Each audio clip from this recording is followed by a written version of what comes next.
we'll get going here.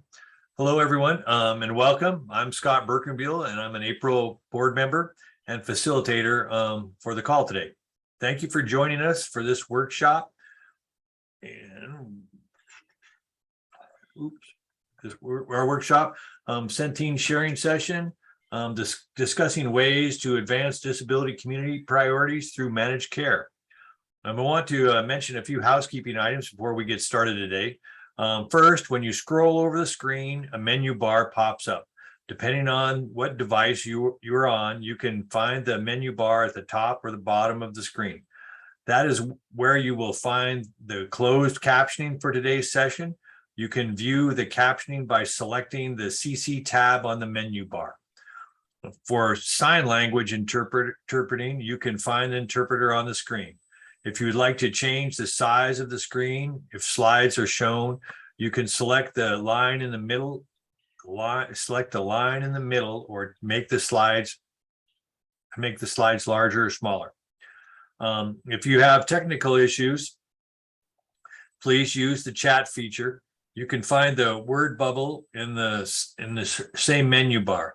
If you would like to turn the chat feature off, if you are using a screen reader, you can do that by pressing Alt-H, or please use info and help section on the conference website for more help. For Q&A, please just enter your Q&As into the chat, and we'll be monitoring that and bring them up as they come in. And to ask a question or make a comment, do the same, just put them in the chat, please. Remember, if you join into the conversation, please keep all background noise down as much as possible to allow us to hear you clearly. All right, and with that, I will turn it over to our presenters today. And we have Jeff Hughes and Tom Earl, and then our interpreters today. And I'll turn it over to you, Jeff.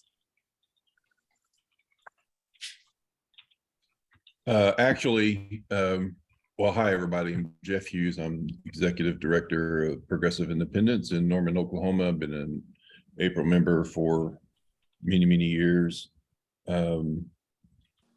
Also am Vice President of the National Council on Independent Living. I'm excited to be here to discuss this opportunity with Centene Corporation, managed care, nursing home transition, youth transition, a lot of other different issues. And I'll turn this over to Tom to introduce himself, and then Rick Fredrickson with Centene is here as well. Tom? Yes.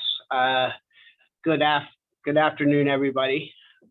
My name is Tom Earl, and I'm the Chief Executive Officer of Liberty Resources, which is the federal and state-funded Center for Independent Living for the Greater Philadelphia area in Pennsylvania. Also home of the wild card winners, Philadelphia Phillies, who I think are beating the Braves 2-1, I hope. But hopefully we extend that lead. I also happen to be a disability rights attorney and have practiced disability rights mostly in the federal courts beginning around 1992 with the Disabilities Law Project in Philadelphia, which was a subcontractor with the protection and advocacy system here. Did a lot of employment, public accommodation, public transportation, fair housing, and other plaintiff side discrimination cases on behalf of children and adults with physical or mental disabilities. And I've been the CEO of Liberty Resources since 2003. Also a proud member of Philadelphia ADAPT and member or chair of the policy committee of Centene's National Disability Advisory Council, and also a member of NICL and new member at large of the board. So it's a pleasure to be with you all today to discuss managed care and the interplay that can happen effectively between Centers for Independent Living and managed care operations across the country. I'll turn it over to Rick Frederickson, who's with Centene. Thanks, Tom. This is Rick Frederickson. I'm the Regional Vice President for Long-Term Services and Supports Program for Centene. A little disappointed that we're not all together again. It's probably the highlight of my year to attend the April conference and see the youth and just the connections that they make. But it is what it is. So we will. We're very proud to always sponsor and be engaged with April, whether it's virtual or in person. So I wanted to start off. I thought we might start off and just flip something up. Who the heck is Centene? And then talk just briefly about that, and then maybe move into some of the opportunities, how managed care defines value, and then move into very specific examples of opportunities to create alternate revenue streams, to get involved in the delivery system, and to match up with the mission, the IL philosophy, and bring it inside. So I don't, Abby, do we have or Kate, the slides available that we can pop them up? Thank you so much. There we go. Slide 2. Centene's, we're the largest managed long-term services and supports MCO managed care organization. I'll apologize for any acronyms that I may use. Try to keep it to a minimum. In the country, I've been with the company 20 years. Really cut my teeth in a nonprofit, one of the original HCFA, which is a predecessor to CMS. Waiver pilot programs that enabled people to live in the community. So this is just the basic where our footprint is. We're pretty much in every state. For Medicaid, we're also the largest exchange participant, Obamacare, if you will, in the country. And we operate D-SNPs, which are special Medicare plans for duly eligible people that are duly eligible for Medicare and Medicaid. One of our core features is that we're local, and it's really an enabling feature, I think, as we work with community groups such as the SILs and Disability Rights and others, that we're able to really tailor our programs to the needs of the community and the states. Each of the Medicaid programs is significantly different. So when we talk about the ways things are working in a particular state, whether it's Oklahoma or Pennsylvania or wherever, it may look different in your state, but it'll give you a good example of what's happening and some thoughts around how you may be able to shape your engagement with consumers directly who are in managed care. Next slide.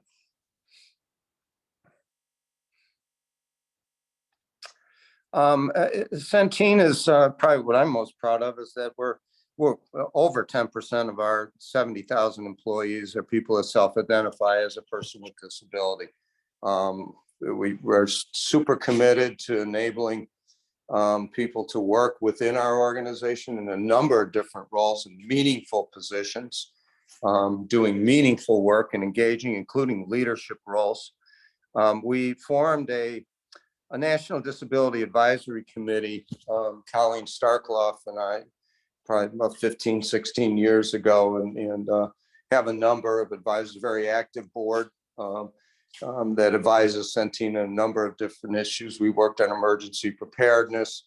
We've worked on some legislation and are proud to support. We've just are supporting a recent initiative coming out of the advisory council to go after this electric shock stuff that's going on, and put our name out there as being directly opposed to it and stand with the community, and a number of other things on enabling and contracting with the SILs, and enabling people who choose, most do, who are educated, to live in the community rather than in a facility. So And we have a number of employee groups that also advise us, one of which is specifically for people with disabilities. But, as we look at diversity, equity, and inclusion at Centene, it always includes people with disabilities. And we're proud of that. So I think that's our last slide. Is that correct, Abby? That is correct. Thank you. I thought I might move next into the way and hopefully open a few people's eyes on the way you can talk to managed care and the value proposition. And often people think that managed care, their pain point is expenses and costs. That certainly is one. And we all know that services provided through attendance and consumer-directed care, home modifications, the full range, nutrition, the full range of services certainly provides an opportunity for people to live lives of their choice and be healthier and not use the emergency room, find their doctor, have organized transportation, and that results in lower costs. So, and really the second piece is, as we all know, it's just flat out cheaper for people to live in a community than it is to be stuffed into a nursing home in an institutional setting. So the assistance that you can provide on both of those levels in terms of cost reduction is very valuable to a managed care entity. But more where we're heading these days, and I think, as we have conversations with community groups and others, we're looking at two other items that really create value. And they're not hard value, but they're very real value to a managed care entity. In a managed long-term services and supports program for Medicaid, every single consumer receives, should they so choose, the services of an assigned care coordinator.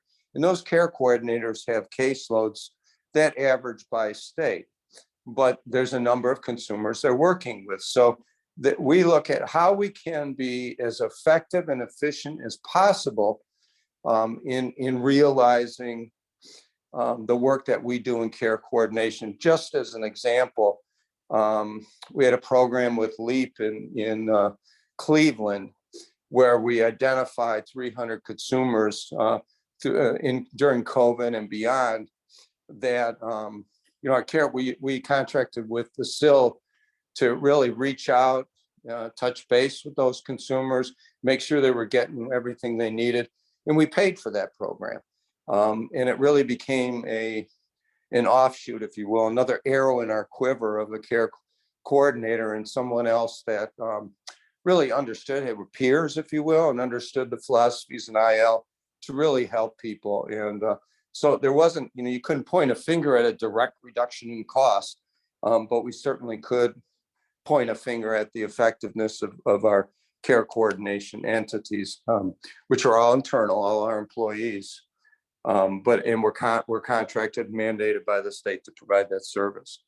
The last item, super important, is every managed care company in Medicaid has a very long and very detailed contract with the state requiring a number of different provisions and setting out metrics when you must identify a person's needs, how you do it, the assessment process, excuse me, and a number of metrics about falls and UTIs and all sorts of stuff that are buried in that contract. And failure to realize some of those outcomes in that contract can result in additional costs, sanctions, fines. Often the state will withhold part of the capitation and ask us to earn it through outcomes. And so the ability or the willingness of a SIL or other safety group providers in the community to assist in that creates real value. So it's really a three-legged stool in the way we define value in terms of a contracting relationship. And it's just not about reducing costs. I wanted to run through, before I turn it over to Tom and Jeff, a few examples of things, and we've contracted in different states for all of these things. Tom will talk about nursing facility, both diversion and transition, identifying a consumer that wants to come out. We're working in New Mexico right now on a program with a large still in Albuquerque, but one opportunity is when we go in, we're the payor now in a nursing home, so you can't stop us and ask a consumer you want out. Their head shakes, there we go. So engage with the SIL at the consumer's okay and work on a peer-to-peer, educate a consumer on how to live independently in the community, help with all the different housing, and not for the SIL to pay for those services because we pay for them, but to just coordinate and make sure that the services that we're providing will enable the person to live in the community as they so choose. Benefits counseling, several of the SILs, a number of SILs are actually attendant care agencies, or they are FMS or provide fiscal management services or provide support brokerage in the consumer direct model. Home modifications. We love the SILs for that type of work because you folks know what needs to be done and how a person can really use those home modifications effectively. We've got a program actually being kicked off by Jeff right now where we're looking, Jeff Hughes, who's on the call here. We are the largest foster care MCO in the country. And we're looking at a program where we identify youth with disabilities who are transitioning out of foster care. And we've got to get in front of that and really work with those folks, those youth, well beyond the transition date and see what they need and link them up into the IL community. Training programs related to disability sensitivity for our staff, been very, very valuable. Working with our provider community relative to ADA. Many of you may know we have a barrier reduction fund, which is an annual program that we spend. We go out into our acute care network and ask providers for applications if they need assistance in serving people with disabilities beyond just being accessible, but going further in terms of training and how to work with people, how to accommodate people with disabilities in their practices. But we contract direct with the SILs for that work at a local level, really leveraging Nickel manages all that for us, and April also. Housing assistance, again, not paying for housing, but really identifying resources out there, again, working with consumers. These are all paid services. And then registries for employment, whether it's a second level of emergency registry or registries for people. We work with the Starkloff Institute in Missouri in our home office and identifying the people for employment within Centene and assisting them through the process. So I'll leave it at that. And we're going to leave plenty of time for questions and our email addresses and other information. But I think Tom, are you going next or is Jeff going next? I'm happy to go next, Rick. Thank you very much for that excellent overview. I'll sort of pick up on a couple perspectives from the independent living movement and what Liberty Resources does. It's no secret that Liberty strongly advocates against the institutional bias in our nation's long-term care system, whether it's in Philadelphia, Pennsylvania, or any of the various states in the country. We have a long history of peaceful civil rights disobedience and really slowly but surely turning the Titanic ship of long-term care around from a long bias towards placing people, including children, young adults and seniors in nursing facilities and other long-term care facilities. And I'll speak mostly to our experience in Pennsylvania. When I started in the 90s and into 2000, Pennsylvania's long-term care system spent about close to 90% of its federal Medicaid dollars in institutional settings, nursing facilities. And then beginning around 2000, with a lot of advocacy individually and collectively, and what we call systems advocacy, that ship started to turn around, and we started seeing movement to 85%, 15%, 80% in nursing facilities, 20% in the community. And today, we're probably just a little bit over 50%, I would venture to say, of our Medicaid dollars, more than half, well more than half, being spent in the community with community-based services and supports under Medicaid, including managed care. Initiatives like Money Follows the Person helped us accelerate our efforts. And we've used every penny, and I think it's no secret nationwide that the states that have wisely used or optimized the use of their Money Follows the Person dollars have yielded positive rebalancing results in long-term care and saved that state money in the long run.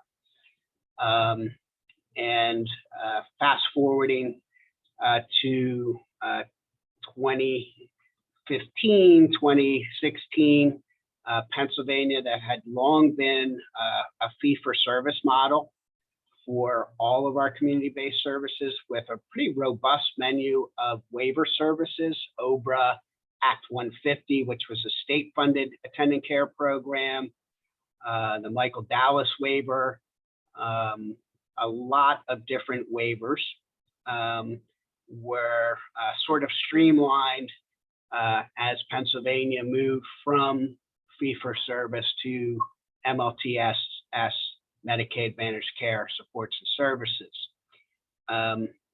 Today, I think I'm confident when I say that partnering with the three managed care companies in Pennsylvania, they are UPMC, Pennsylvania Health and Wellness, which is part of Centene, and Keystone First, which is part of AmeriHealth Caritas, have been sort of a sustained accelerant, or have amplified the work we do. And I think the motivations are different. In a fee-for-service model, I don't think the Office of Long-Term Living and the Department of Human Services in Pennsylvania were necessarily interested in saving money. They were interested in trying to accurately project what long-term care services would cost in the next fiscal year, which was always challenging around the state budget. But with managed care, managed care companies are not in business to lose money, and they're in the business to make money. And one of the ways to make money is to save unnecessary or unwarranted expenses, which, in my opinion, and I think Rick will agree, and Jeff, include unnecessary placement in nursing facilities that are expensive, isolating, and often discriminatory under Olmstead. The unwarranted placement of people with disabilities in nursing facilities and institutions is a form of discrimination that violates the ADA. And managed care companies, through their wisdom of often being for-profit, see the continued transition or relocation of people with disabilities out of nursing facilities, which is the most expensive setting for folks with disabilities to live in, to cost-saving integrated settings in the community. So that community integration mandate of the ADA is being achieved for different reasons, but the net result is that Pennsylvania has continued to make progress, and that progress has been sustained even during the period. I think we started managed care in Pennsylvania in 2018 with the first rollout in southwestern PA. The continued rebalancing of long-term care towards community-based services has continued to happen. And as a Center for Independent Living, we were doing nursing home transition in the beginning of the 90s and getting paid virtually nothing for it. And we did it anyway because it was a fundamental part of the mission of independent living, that people with disabilities live in an integrated setting as independently as possible. So then when we graduated towards a fee-for-service model, we started getting paid for the nursing home transition work we did, but it was a pretty low payment and low reimbursement. Often took forever to get paid once we did transition someone. Often that money went from either the Department of Human Services or the Department of Aging to the area agencies on aging, who would eventually pay us. So that sort of obsolete, inefficient, and underpaid system of nursing home transition is a thing of the past, because managed care companies like Centene recognize the value of community integration and nursing home transition, and they pay for that value. We're now getting paid more per consumer for each transition than we ever have in our 40 years of operations at Liberty Resources, which is a good thing. So I can say that being in provider agreements with all three MCOs has not only sustained our work, but I think has leveraged or amplified the marketing, the infrastructure, human resources that large managed care corporations like Centene, Anthem, United Health, AmeriHealth, Caritas, etc., bring to the table. In Pennsylvania, we were very excited to see that Centene actually included as part of its network capacity in its proposal the use of centers for independent living across Pennsylvania. And Centene in Pennsylvania has provider agreements with at least a half a dozen, maybe more, of the centers for independent living in Pennsylvania, which is great and sort of proof in the pudding. And the membership of April should be sort of sensitive to, sort of the analogy that Bob Kafka at ADAPT often made, and that is the managed care train's coming. It's leaving the station. You can be on the train with it and shape it, or you can stay behind at the station and work, and long-term care services will happen without you. So leading up to the implementation of MLTSS in Pennsylvania, Liberty spent a lot of time, did a lot of research, researched the companies, what they're doing in other states, to make sure that we were part of the future, and that we had the infrastructure at our Center for Independent Living with respect to IT, quality management, not just for attending care, but for all our programs, whether it's nursing home transition, in core independent living services, et cetera. We do accessible, affordable housing work. All our programs are under the purview of a sort of centralized quality management overlay.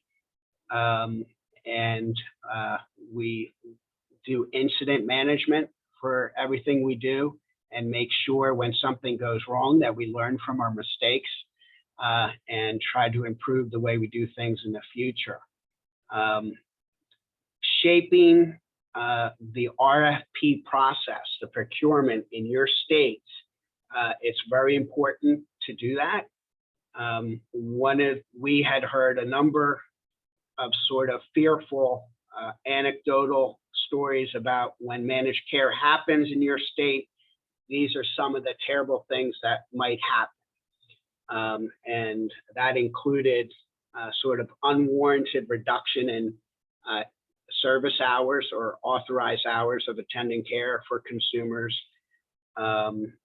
people not being eligible for certain services, et cetera.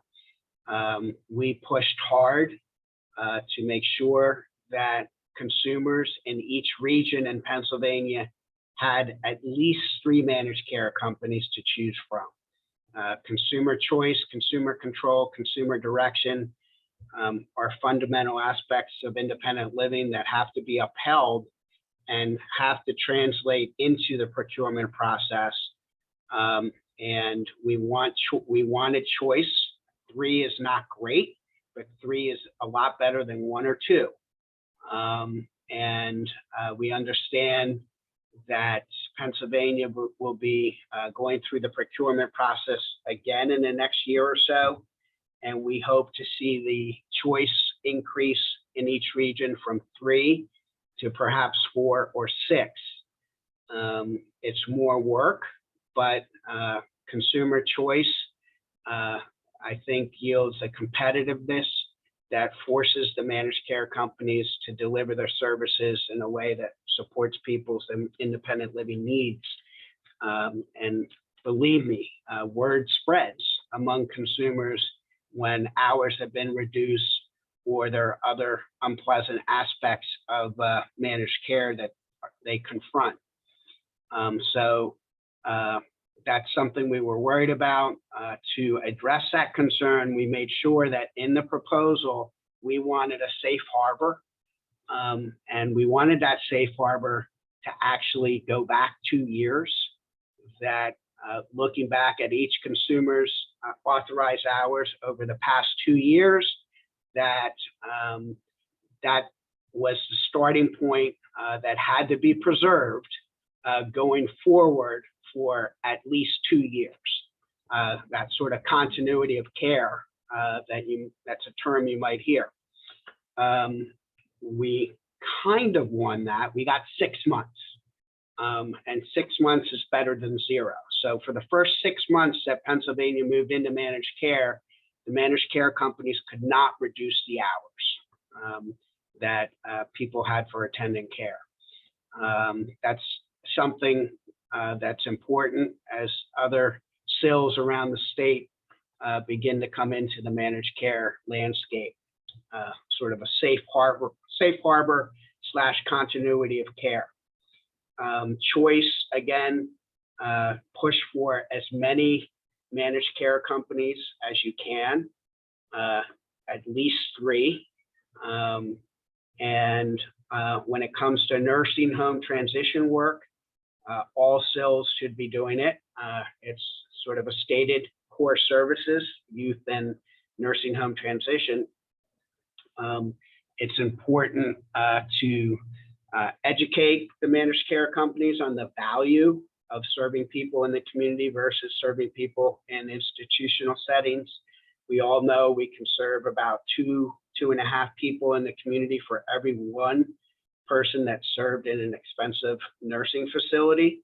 So making sure that the managed care companies that might be coming into your states understand that and understand that value and pay for that value and structure their proposal around that.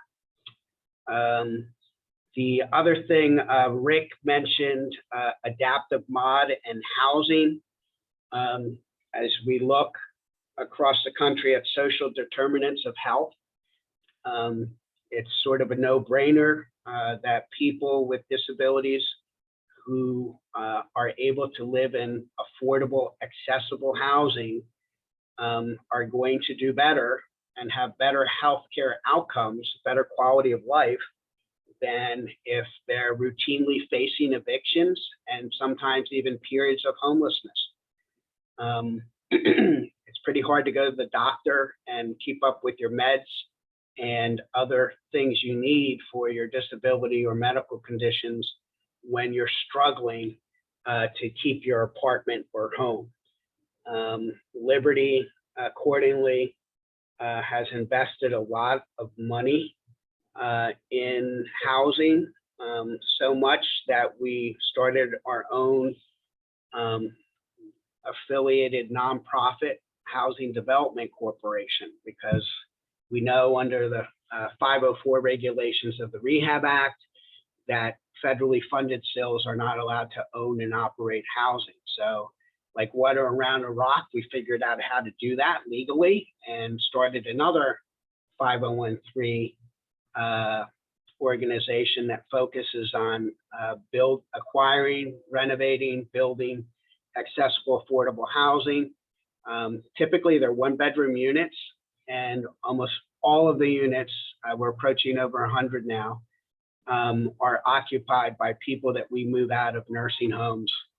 It's often the first place they land when they move out of a nursing home, and when they stabilize and succeed in the community, which about 95% of our folks do, they hopefully move into another apartment, and that apartment then becomes available for another person that we transition out. We use project-based vouchers from HUD for these units, meaning that voucher stays with the unit, so it's always ready to go for the next person with a disability that moves in. The adaptive mod work, some folks might know Philadelphia is a very old city. A lot of old colonial architecture from the 1700s, pretty much a step or two in front of every row home in Philly. So accessibility is a huge challenge for us.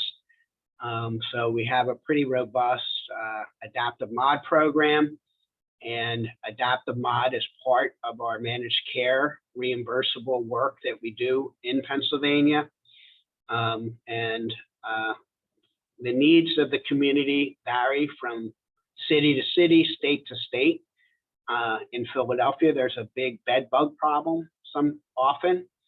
So pest eradication as a covered reimbursable service is very important, because, for example, if a consumer gets a bed bug infested house, it's very likely that their attendant is not going to want to show up and provide attendant care and get infested with bed bugs and take them home to their place. So pest eradication is now a reimbursable expense in Pennsylvania under managed care. It never was under fee for service.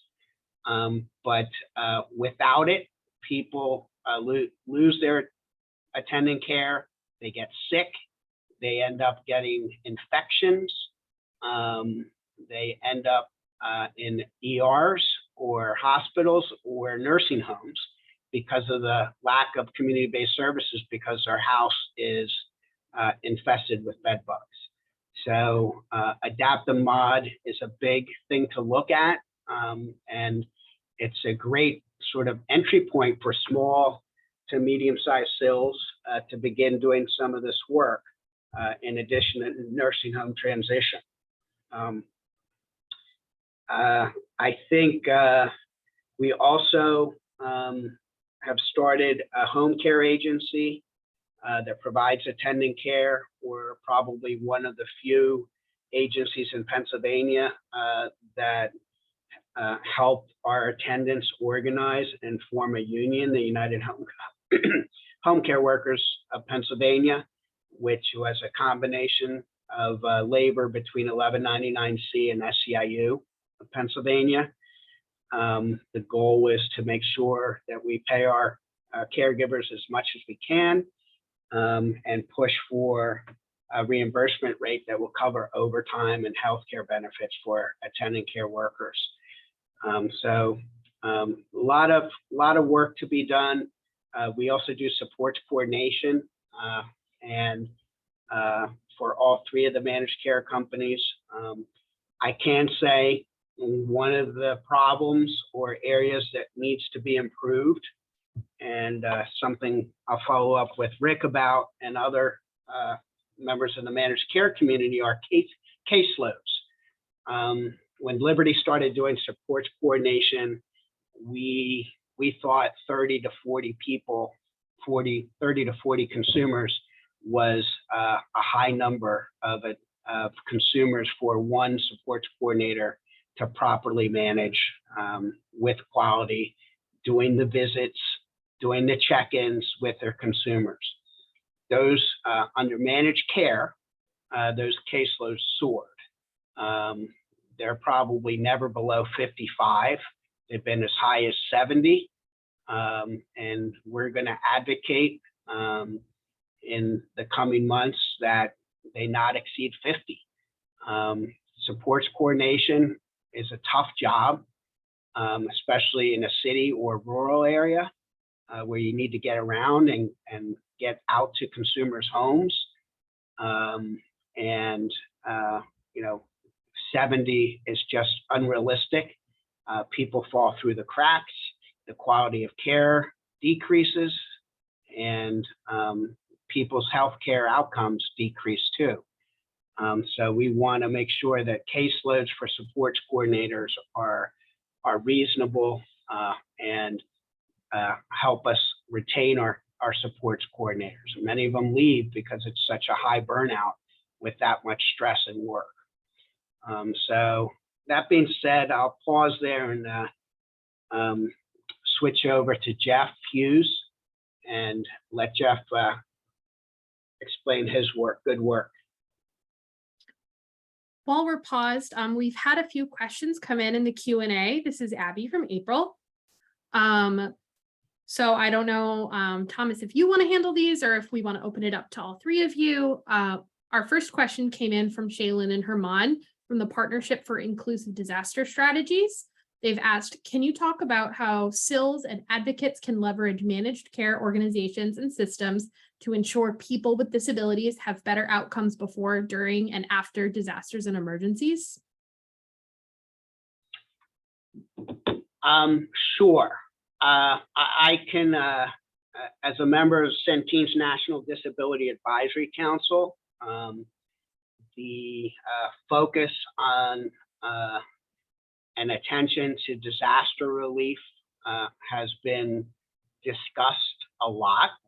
And I'll let Rick and Jeff chime in too, but not just natural disasters, but also disasters like we've all experienced with the COVID-19 virus and pandemic, and helping people get vaccinated against the virus and so on, and being flexible and able to adapt how Medicaid dollars are used, and also the importance of relocation work, emergency relocation work for consumers who have either faced natural disaster or are stuck in dangerous nursing homes where the COVID virus infection rate has been so deadly.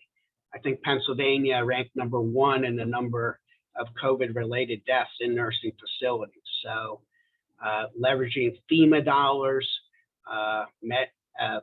whatever we can do with Medicaid dollars and managed care has been critically important for disaster relief. Very good question. Rick, you want to?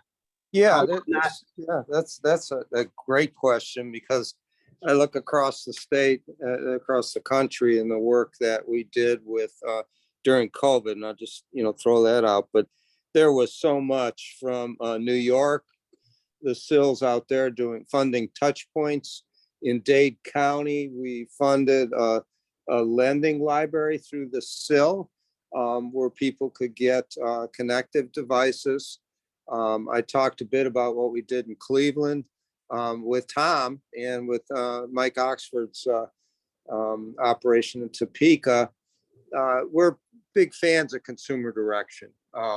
We think it fits the bill in a number of ways, but there's often a backup plan, and it just doesn't work or it just collapses. We got 2-3 levels that have collapsed. So Tom is a great visionary in the sense that he established another level of emergency backup, if you will, where we could fund it and provide an attendant within a very limited hours when everything just collapsed around a consumer. And having that, I'd call it a second level of emergency backup, was really important. And it needs to be part of every program in my mind. So, and all of those things are worked with the SILs. So what we've done at the direction of our National Advisory Board is contracted with June Kales out of California. And we're looking at every single plan so we can create a playbook for each of our health plans in different states on, who do they need to work with? We have a number of different types of members, but specifically working with people with disabilities, and how we can engage with the SILs and create a template going forward. And that work continues, most recently coming out of Florida. We're very large in Florida and have operationalized a number of different things down there. So, but again, there's tons of opportunities there with the SILs. And thanks for the question. I'm familiar with the partnership and the great work that they do.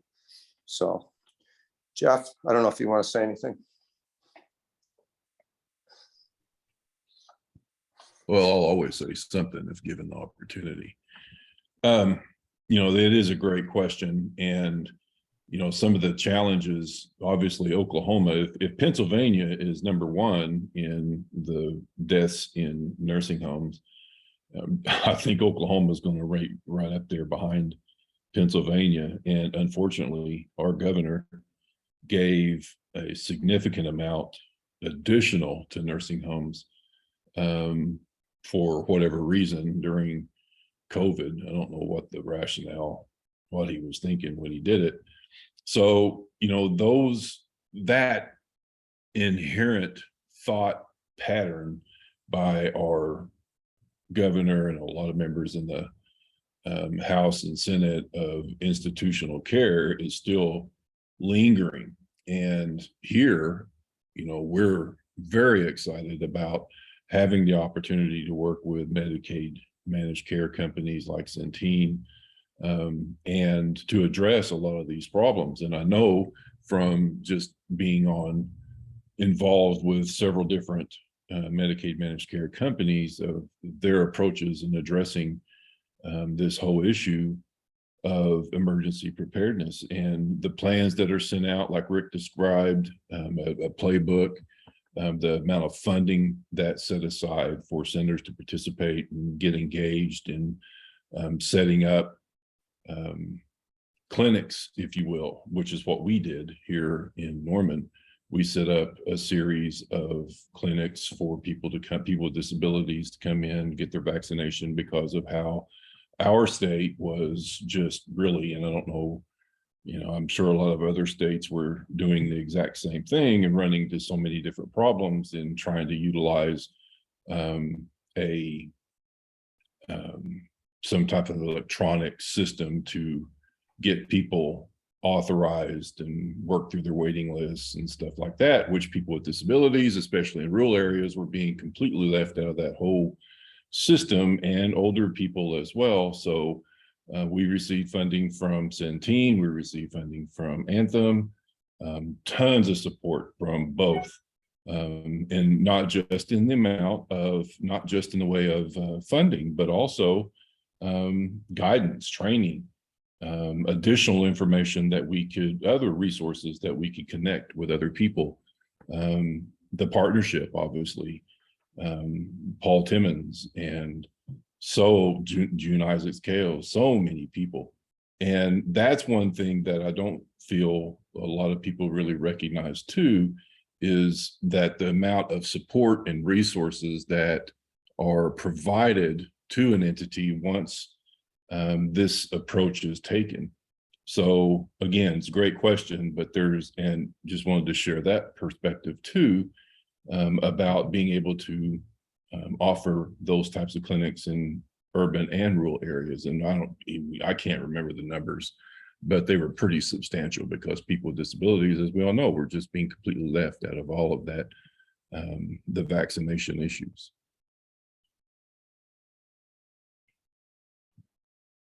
We had another question come in from Dan Kessler, who asked, can you talk about infrastructure a SIL would need to participate in the managed care program, cash flow issues, and potential financial risk?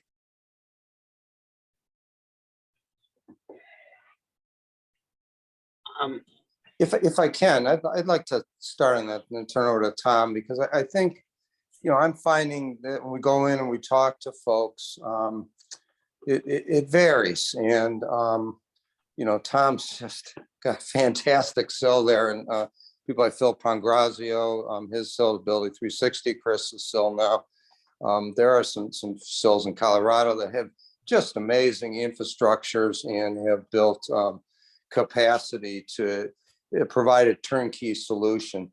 But our approach in most recent times has been not to ask for all of that. As Tom mentioned, it's a good entry point is home mods, but even for nursing facility transition, and we just had an Indiana RFP, they're moving to manage long-term services and boards, and we met with John in Fort Wayne, a big SIL up there, the league, and put together a program, but he didn't have a lot of sophistication with systems, did not want to take risk.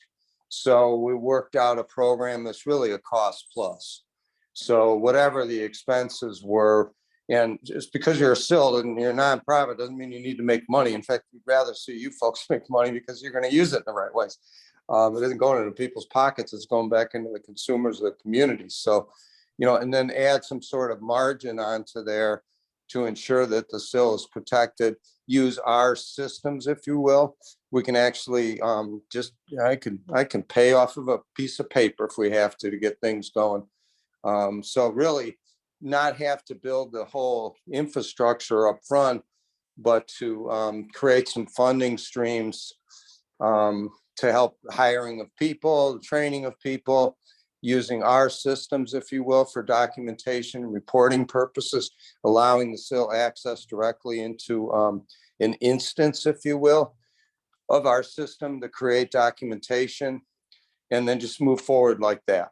I mean, it's just as simple as that. We're not asking for capitation or anything like that. I think if folks are asking for that, they're running down the wrong track. Tom? Yeah,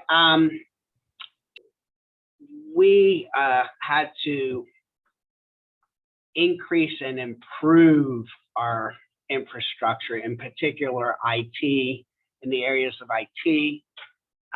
And the other area that we undertook to start from scratch pretty much was quality management. So those were some things that we really treated as investments for our future. And I think those modest investments have paid off. And you often see, unfortunately, a lot of the centers that are not involved with managed care or not involved with home and community-based services or nursing home transition work, may not have the network, IT network capacity we did move to the cloud, which I think everybody in the world did couple years back. And that was good. We are also very cautious with HIPAA and very, very cautious with cybersecurity for data breaches, hacking, and other, ransomware, all sorts of stuff, evil stuff is going on out there. So we have to be vigilant about that. It does seem to be an increasing cost for us, Dan. Cybersecurity policies are getting more expensive each year, the premiums for us. But it's kind of all sort of the cost of doing business. The other sort of infrastructure thing, sort of ties back to supports coordination. When supports coordinators burn out quickly and leave the position in 3 months, 6 months, a year, that costs money to retrain a new hire and start them off. So hopefully with caseload adjustments down the road, we see a supports coordinator stay in the position longer. That's been a big expense for us. And one of the managed care companies in Pennsylvania is now looking at some type of quarterly retention bonus for supports coordinators. It's a tough job, and especially in the urban areas. Philadelphia is a tough city, a lot of gun violence, a lot of poverty issues. And we need to take care of our staff and our consumers. So it's tough.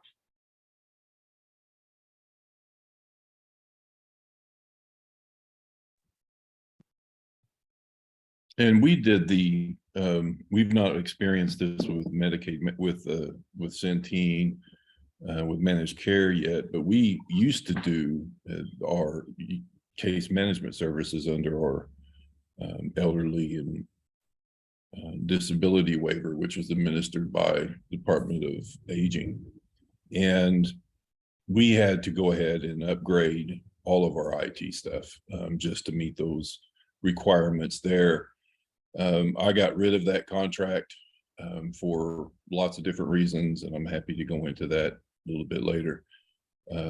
But we still maintain a high degree of IT support, high level of security, and all of that, and all the stuff that Tom had mentioned and Rick both, as far as getting started and maintaining, those are going to be there. And I wasn't aware of Centene's approach with what Rick just mentioned, and that's pretty remarkable. So, just another indication of how much Centene is really wanting to address the needs of centers and people with disabilities.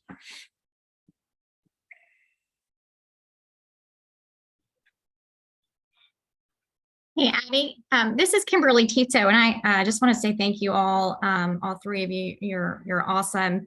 But I do have a question for Centene. So I am the president and CEO of Able, South Carolina, and we serve half the state, and then a lot of our advocacy expands to, across the state, and then we have some unserved counties that we are serving. But to get to my point is, so Absolute Total Care is, I guess, related to Centene and is one of our managed care groups, but I'm not seeing this philosophy within Absolute Total Care. And so I really, really need you guys in South Carolina, because we have a little bit of a mess and would love to do this work. We want to get involved. We want to do services. We want to do home care. We want to do as much as we can to make South Carolina better for South Carolinians with disabilities.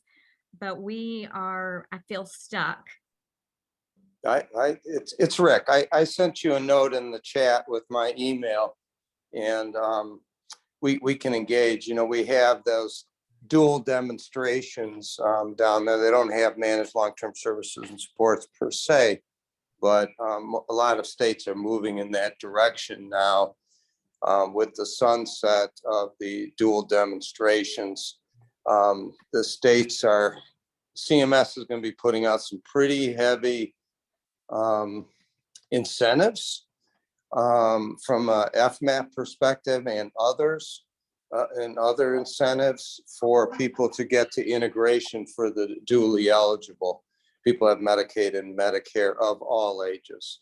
I think a lot of people just get too focused on that being a Medicare play for people that are over 65 and just forget just how many people with disabilities are served in the dual eligible category. It really requires a different type of approach than the AAAs going in and doing their aging services. And I think sometimes lose sight of that people with disabilities are being served, and it's just a great opportunity, to Tom's point, for people to live independently in the community and not in a quasi congregate living that the assisted living centers are. It's almost a nursing home with a little bit gentler approach, but it's not community living in my mind. So Kimberly, I sent you in the chat my email address, and I can engage there and we'll get something going. So it's a state I've not worked in yet. So I look forward to the opportunity. Wonderful. Thank you so much.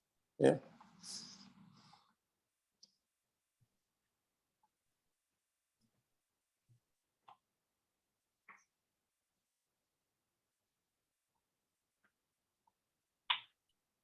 I don't know if we have any other questions, Abby.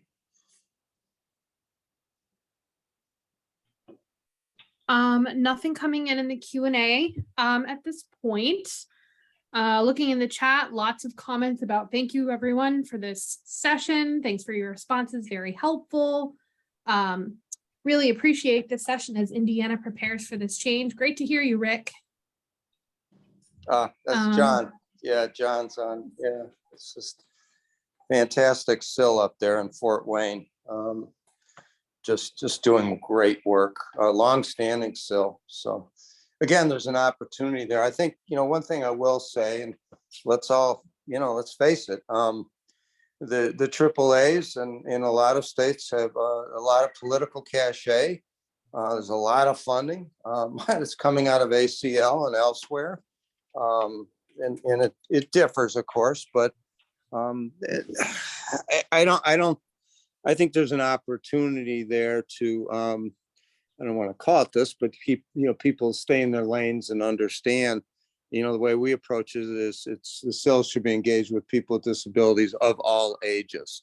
And there shouldn't just be a handoff when someone turns 65, but people that have Alzheimer's, dementia, just the normal things. I'm 67, so I can speak to it. The situation of aging, the AAAs are great, but we need to, have the SILs standing very strongly if need be. If it just happens that way, there's nothing that says you can't. I think Ohio does some work in this regard. We're contracting with the AAAs. If that's the way the state is flowing the funding, then we contract with the AAAs, and I think there's a value proposition. I will also say I see a lot of like to comment on South Carolina, and I'm not sure what level people are at, but it's really important to find a champion within managed care. Just going to a network provider representative, the managed care structure is you can get lost in the bureaucracy of it, but to find the CEO or you're running around the Capitol and doing work and running into the government relations person from that health plan. There's a lot of value in the sales, and to put that forth into the right folks, I think will get their attention. I know it will. So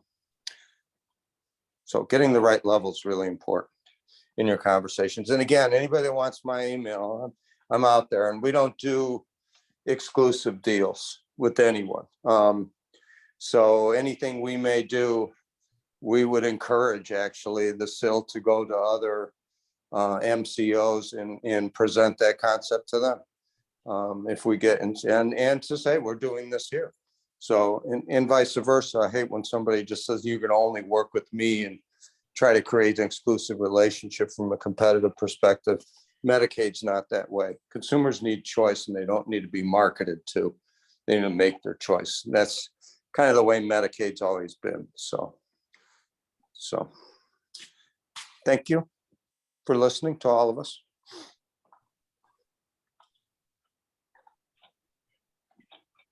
And my only closing remark to folks is, you really need to, and this is consistent with what Centers for Independent Living should be doing, and that is listening to, working with, and identifying the needs of the consumers in your respective communities.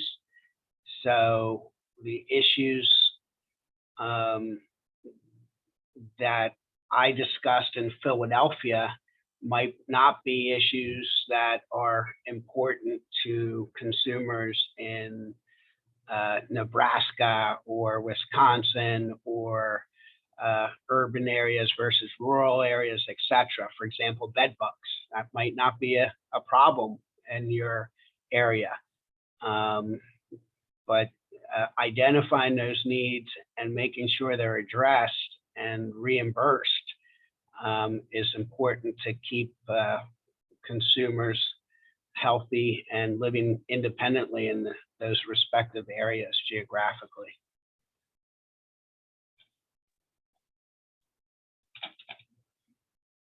You know, one of the most interesting things that I found through this is the willingness of Centene. And you'll see, if you start engaging the MCOs at whatever level you are. One of my very good friends and mentors, Gina McDonald, used to always say, start where you're at. And so I always find myself repeating that and coming back to that position, that you start wherever you are in your level within your state in engaging the Medicaid structure. And the stuff that Tom described, I don't think anybody could do any more justice to this than what Tom did. And so there's really not a whole lot left to say, except that, you know, we were in the exact same scenario that Philadelphia and Pennsylvania was in, and we didn't have, and technically at this point, we still don't have a Medicaid managed care system for our for people with disabilities on any of our HCBS waivers. That's coming now that we've got a foothold. But all of that stuff that Tom described in the early 2000s, it was me and the director of Region 6 Office Civil Rights. We went around the entire state doing presentations on Olmstead. We worked with the state legislature. We did, I don't know how many presentations on this, and engaged as many communities around the state as we possibly could. It was so intensive that the director, his name was Ralph Rouse, and I'll never forget him. And he was a great guy. He ended up with a pressure wound, and so did I, because we were on our butts traveling all across the state, trying to educate about people with disabilities and the rights of people with disabilities to live in the community, and how we could support people under the home community-based waivers. And yet we were still fighting, obviously, the nursing home industry. We're still fighting legislature. We're still fighting the Department of Human Services, and aging in a lot of ways. We still had that fight up until, hadn't been that long, 2013, probably. We were also one of the first, actually we were the second round of MFP awardees. Yet to this day, the state does not contract with any of the centers for nursing home transition. Ironically, we helped them we helped them write the proposal, and they were awarded the $47 million grant back in 2006. We worked with them on their operational protocols, designing the systems to support people with disabilities in the community, but everybody was cut out of it. And we can even go take that one step further. We were one of the first states to be awarded the Real Choice Systems Change grants back in 2001, 2002, something like that, so that we could create that consumer-directed mechanism within our waiver. And the expectation was we were going to, the centers were going to be the MFS supporters, the fiscal management staff, similar to what Kansas did. And again, the state chose a different path. So, you know, our efforts is around people with disabilities, the rights of people with disabilities, getting people out of nursing homes, supporting people by coordinating services. We've done so much stuff around housing. It's all been without any support from Medicaid, any support from the state.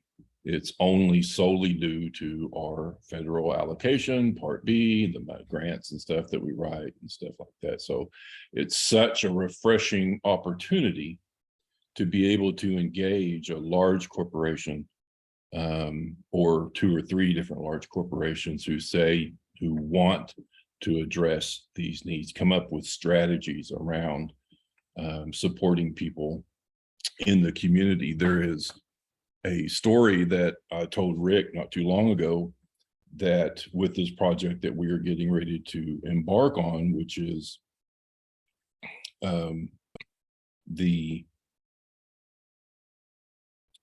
there's this girl, she's 18 years old, and she has pretty significant disability. We started working with her few months ago.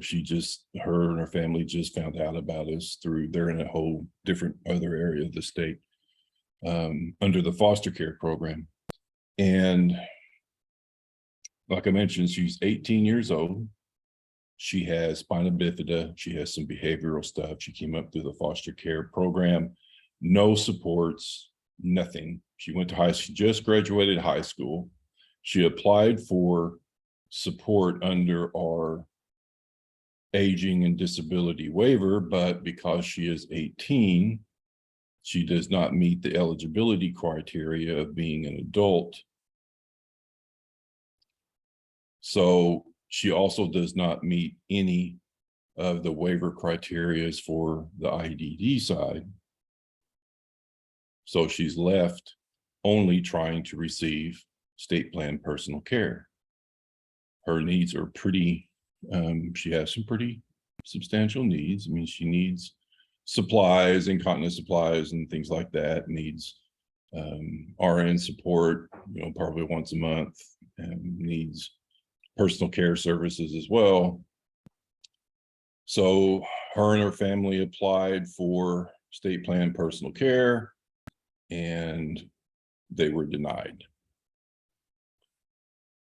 18 years old, can't get skilled nursing, can't get any case management, can't get any personal care services in the home.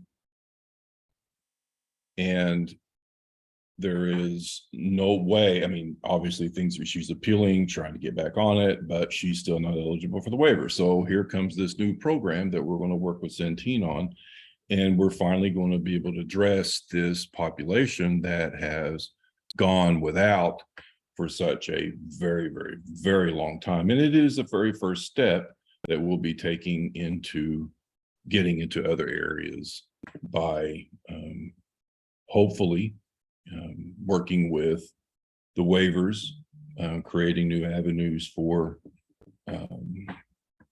making homes more accessible, within our community. So this is a very interesting time for us, and I'm really excited to see how all of this kind of shakes loose and what it's going to look like 2 years from now, because it's going to be a whole lot different. But if you engage early on with whoever it is, Rick through the presentation today, Tom, Rick mentioned Phil Pangrazio. We started a personal care registry program and started providing training for potential personal care aides about 2 years ago. We have a really nice curriculum that we've already created and ready to go. We're just waiting on these other systems to get in place so that we can go ahead and market that. And that's going to be a price point for us. So we'll have that complete registry of personal care aides and ready to go, who have already been trained alongside people with disabilities around consumer directed services. And hopefully we'll be able to take that back from the pretty poor system that we have right now.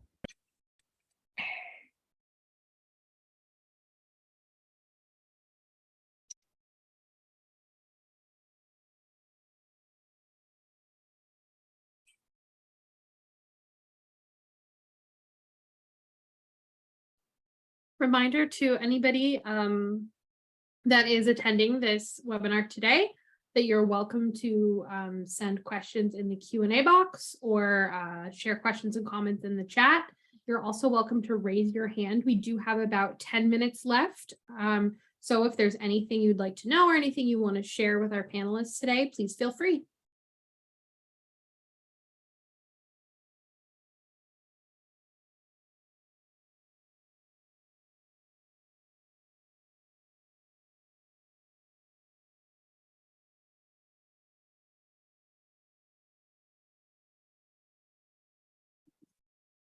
Silence. Everybody's questions have been answered. Wow. I mean, I will just say that this has been extremely informative. Oh, Dan has said in the chat, Rick, what is your footprint in the Southeast? In the Southeast,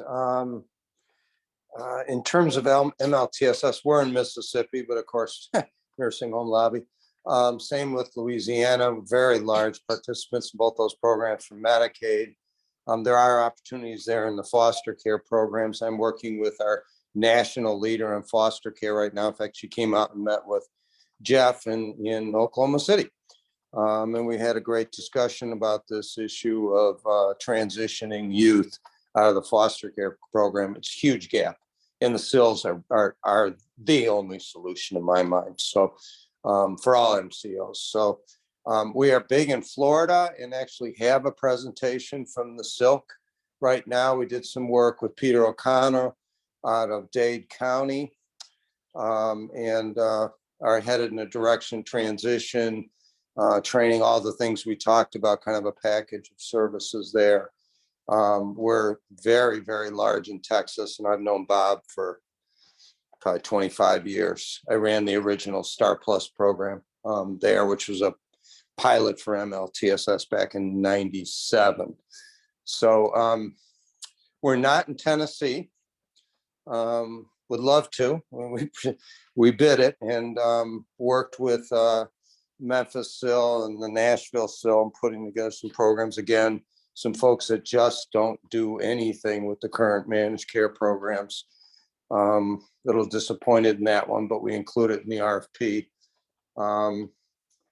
And we're in Kentucky, but there is no MLTSS there. So I think that's all to say. Georgia is big. Georgia, again, nursing home lobby, really stopping them and trying to advance it there since, Pat Puckett was there. But it looks like they're going to add the age blind and disabled, but not the waiver populations in this new go round. Don't understand why. Great opportunity in Georgia to do a lot of work. But again, on the foster care, as we move through this change in our model and approach by accessing the SILs, that'll become a national strategy for us. So, and we've done the barrier reduction fund in Georgia and contracted. I think we're doing that right now. I think Kate McCormick manages that, and she's on this call. but we are moving forward with engaging and contracting with SILs down there in the barrier reduction fund. So hope I answered the question.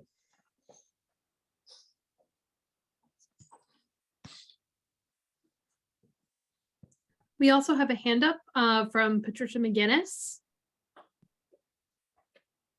I'm just curious to know your thoughts on North Carolina. Oh my goodness, Patricia. Oh, you know, we have two plans there. Actually, we have the joint venture with the medical society that I worked on. First time anybody's ever done it nationally. There's a medical society actually owns half of the MCO there. And then when we purchased WellCare, we inherited that. So we've got both those things. We also participate in the tailored plans with one of them down there in partnership. I've met with the nursing home lobby there. I always go into them. We're honest, transparent, and we try to find a way. We pay them incentives when they assist people to move out. We're trying. I think they all know the gig's up.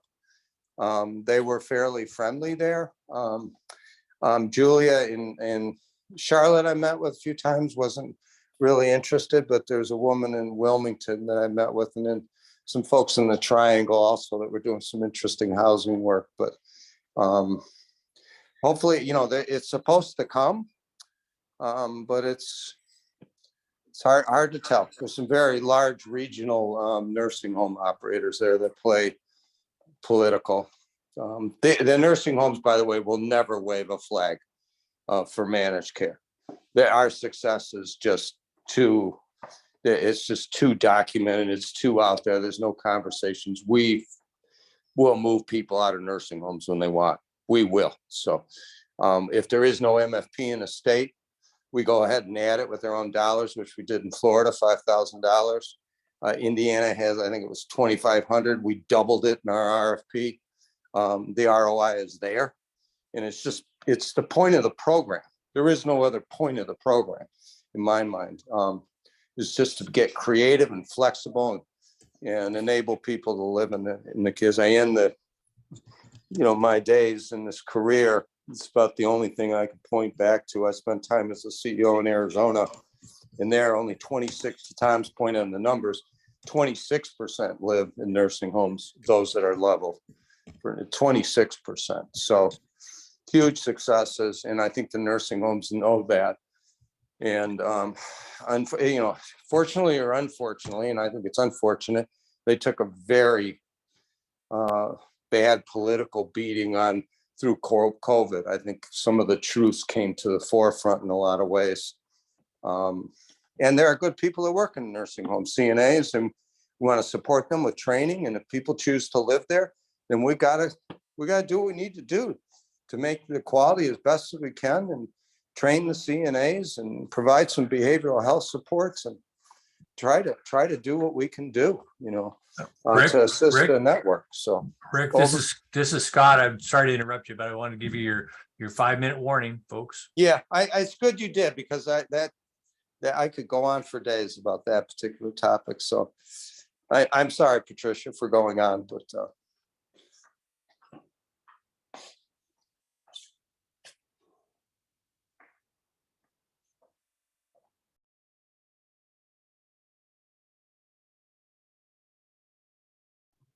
Patricia has said in the chat, very pleased to hear you are getting people out of nursing homes.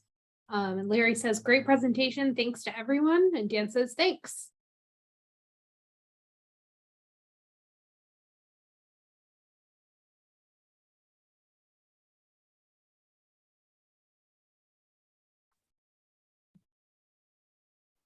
Thanks, everyone.